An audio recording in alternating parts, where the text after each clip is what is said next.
오늘은 여러분 오바댜 잘 아시잖아요. 아합 왕 때 궁궐 안에 일어나는 모든 일을 담당하는 국내 대신이었습니다.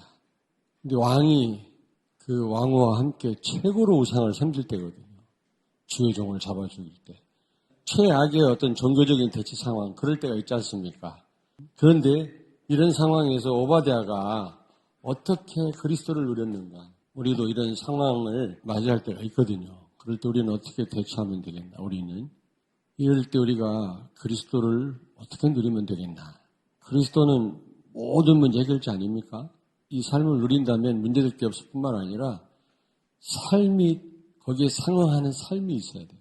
그리스도를 누린다고 하면서 거기에 다른 어떤 삶이 없다면 그거는 잘못된 거거든요. 그렇지 않습니까? 반드시 참된 믿음은 행위가 수반됩니다.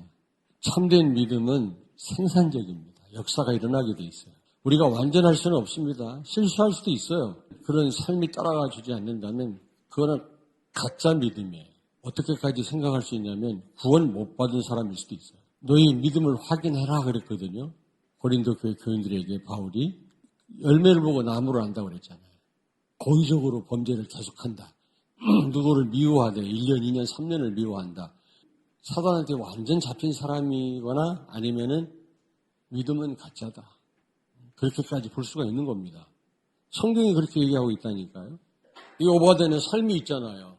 죽을 줄 알면서도 주의 종들 100명을 불에 숨겨가지고 그들을 생명을 구원했을 뿐만 아니라 음식을 제공하고 그게 쉬운 일입니까? 50명, 2명만 집에 한 며칠 데리고 있어도 냉장고가 거들날 텐데 100명을 여러분 숨겨놓고요. 그들을 공개한다고 하는 일은요. 정말 그리스도 누리는 사람이지. 죽음도 두려워하지 않는 겁니다.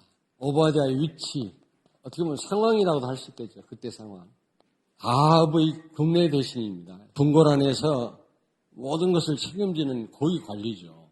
아무한테나 맡기는 게 아닙니다. 이게. 이때는요. 최악의 영적 대결 상황이에요. 오바댜는 여기 보니까 오늘 말씀 보니까요. 여호와를 지극히 경외하는 자라 그랬잖아요. 3절에. 그런데 최악으로 우상을 섬기는 왕과 왕비 밑에서 있다고 하는 거는 최악의 대결 상황 아니겠어요? 영적으로. 그런데 여기서 하나님의 종들, 선지자들을 살해하는 거 있잖아요. 우상 섬기는 그 제사장들, 그런 사람들은 막 육성했을 뿐만 아니라 양성했을 뿐만 아니라 오히려 하나님의 종들을 막 잡아 죽일 때입니다. 오늘 본문 말씀해 보니까 여호와의 선지자들을 멸할 때. 근데 참 아이러니컬하게도 엘리야의 제자였습니다. 여호와를 지극히 섬기는 자다. 그 말은 그리스도가 분명한 사람이었다. 그 말이었거든요. 그리스도 모르는 사람은 하나님을 모르는 사람이에요. 반드시 하나님은 그리스도를 통해서만 알게 돼 있어요. 근데 하나님은 어떻게 아느냐? 다이렉트로는 알 수 없어요. 그리스도를 통해서만. 신성과 인성을 갖고 오신 그리스도를 통해서만 하나님이 어떤 분인지를 알게 되었고 그분을 믿을 수가 있는 겁니다. 그리스도 아는 만큼 하나님 알게 되고 하나님 알게 되는 만큼 성령은 역사하십니다. 내 것으로 누리게 하시죠. 삼위일체의 비밀이에요. 그런데 이런 상황에서 오바댜가 어떻게 그리스도를 누렸는가? 최악의 그 영적 대결 상태, 종교적인 대치 상황에서 그는 그 악한 왕과 왕비에게 인정받는 관리였어요. 장관보다 조금 높은 자리가 아닌가 이렇게 또 말을 하더라고요. 궁궐 안에서 그 모든 것을 관리한다. 아무한테나 안 맡기거든요. 왜냐 왕에게도 굉장히 큰 영향을 주기 때문에. 근데 그런 일을 맡겼다고 하는 것은 그 악한 왕과 왕비에게 최악으로 우상을 섬기던 그들에게 있어서 필요한 거지. 인정받은 관리였다. 그 말이에요. 그리고 그는요. 여러분 주의 종들의 생명을 구했다 그랬잖아요. 생명을 구했을 뿐만 아니라 굴에 숨기고 음식을 제공했다. 그 들키면 당장 목 날아가는 거거든요. 생명을 건 겁니다. 열왕기상 18장 16절을 찾습니다. 오바댜가 가서 아합을 만나 그에게 말하매 아합이 엘리야를 만나러 가다가. 아멘. 아멘. 사실 아합과 엘리야가 만나게 된 거, 그리고 갈멜산 영적인 대결을 하게 된 게 이 오바댜의 주선으로 가능한 일이었거든요. 그러니까 갈멜산에서 바알 선지자 450명을 죽였잖아요. 거기서 영적인 대결해갖고 이겨갖고 그런 우상을 제거할 수 있도록 그런 분위기를 만들어준 사람이 오바댜. 아주 그냥 우상의 뿌리를 잘라버린 겁니다. 그래서 그는요, 최악의 영적 대치 상황에서 정말 복음을 누린 사람입니다. 복음을 누린 그리스도의 제자였습니다.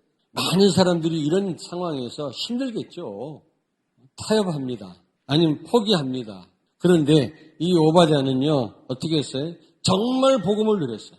그러면 중요한 게 세 번째, 우리는 어떻게 해야 되겠냐. 이런 상황에서, 이런 종교적 대치 상황이 우리에게 있다면 우리는 정말로 그리스도 누리는 이 삶이 있어야 되고 삶을 보여줘요. 복음 누리는 그런 삶을 살아야 될 뿐만 아니라 그런 삶을 보여줘야 되고 그런 삶이 우리가 있어야 되는 겁니다. 사실 우리가 삶을 만들어내는 게 아니에요. 성령께서 그런 삶을 살도록 역사하시는 거지. 야고보서 2장 17절을 찾습니다. 이와 같이 행함이 없는 믿음은 그 자체가 죽은 것이라. 아멘. 아멘. 행함이 없는 믿음은 죽은 거다.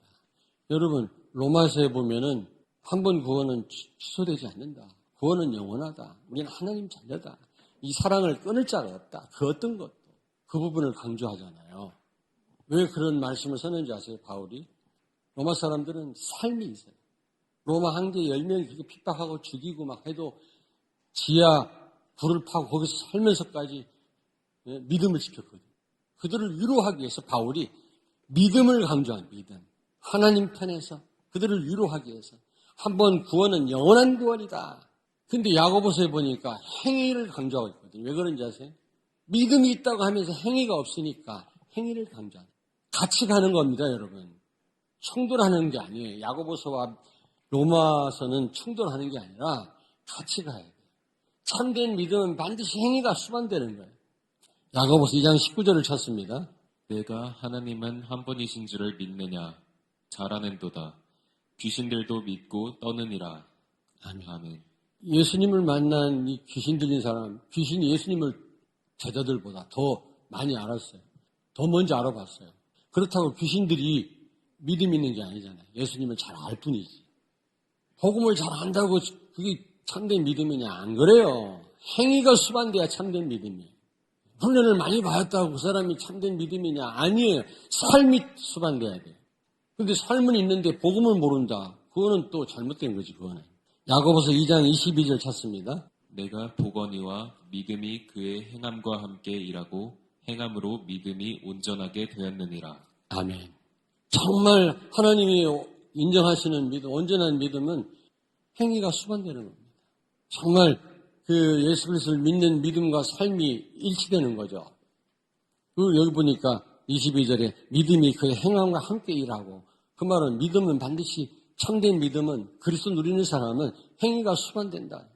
오바댜가 그랬습니다. 죽을 줄 알면서도. 다니엘도 그랬지만. 야고보서 2장 25절을 찾습니다. 또 이와 같이 기생 라합이 사자들을 접대하여 다른 길로 나가게 할 때 행함으로 의롭다 하심을 받은 것이 아니냐. 아멘. 기생 라합이 이스라엘 정탐꾼 2명을 순교했잖아요. 그리고 그들을 접대했잖아요. 걸렸다가는 당장 죽습니다. 그 목숨 걸고 한 일이거든요. 그게. 그러니까 여리고성 점령할 때 그 가족은 다 구원받았어요. 정말 그리스도 누리는 사람은 그 삶을 따라가야 될 줄로 믿습니다. 행위가 수반돼요. 우리가 온전하지는 못해요. 실수도 합니다. 그러나 저 사람은 성령이 함께 하시는 사람이구나. 사람들이 알 수 있다니까, 어느 정도는. 그 우리는 어떻게 되겠습니까? 두 번째로 생명건 예배입니다. 예배는 딱 두 가지입니다. 하나님이 최고로 영광 받으시는 시간이에요. 하나님 보실 때 가장 가치 있는 행위입니다. 또 예배의 목적은 뭡니까? 오직입니다. 오직. 우리를 오직 그리스도로 끌고 가십니다. 예배를 통해서. 세 번째입니다. 생명건 뭡니까? 헌신입니다. 그 주의 종들을 그 생명을 보존하고 불에서 그들을 공개하고, 이게요 생명을 헌신 아니겠어요? 이 생명은, 이 헌신은요 영적 분위기를 바꾸고 교회 분위기까지 다 바꿉니다. 진짜. 그리고 생명건 전도서입니다. 물론 엘리사가 영적인 대결을 한 거지만 그런 분위기를 만든 게 바로 누구였느냐? 오바댜였습니다. 로마서 16장 3절 4절을 찾습니다. 너희는 그리스도 예수 안에서 나의 동역자들인 브리스가와 아굴라에게 문안하라.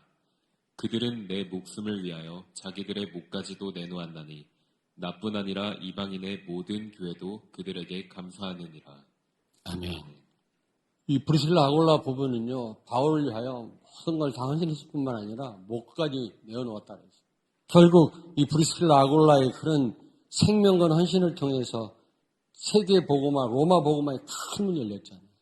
오바댜를 통해서 오늘 하나님은 우리가 이렇게 되기를 원하시는 줄로 믿습니다. 오바댜 같은 상황에서 우리는요, 선택을 잘해요. 복음을 선택하느냐, 그리스도를 선택하느냐, 흑암이냐, 최악의 상황이거든요. 여러분이 믿음을 선택하고, 믿음이라고 하는 것은 그리스도를 진짜 믿는 거 아닙니까? 삶이 수반되는 믿음. 믿음을 선택하고 여러분이 그리스도를 선택하면 하나님은 승리하게 할 뿐만 아니라 정말 그리스도를 위하여 쓰임받도록 하나님이 인도하십니다. 방법이 아닙니다, 여러분. 내가 잘해야 되겠냐, 못해야 되겠냐, 아니면 포기해야 되느냐, 타협해야 되느냐. 답이 안 나옵니다. 정말 그리스도를 선택하세요. 내가 죽더라도, 내가 망하더라도, 쫓겨나더라도 내가 그리스도 선택하면 오히려 인정받는 자로 하나님 바꾸신다. 오히려 주의 일을 할 수 있도록 하나님이 문을 여신다니까. 이런 최악의 상황에서도 오바댜가 그랬어요. 기도하겠습니다. 살아계신 하나님, 그 최악의 그런 영적 대결 상황에서 승리했던, 복음을 위해 살았던 이 오바댜처럼 우리도 살기를 원합니다. 어떤 상황에서도 복음을 선택할 수 있는 우리 성도들과 렘넌트들이 되게 하여 주옵소서. 예수님 거룩하신 이름으로 기도하옵나이다. 아멘.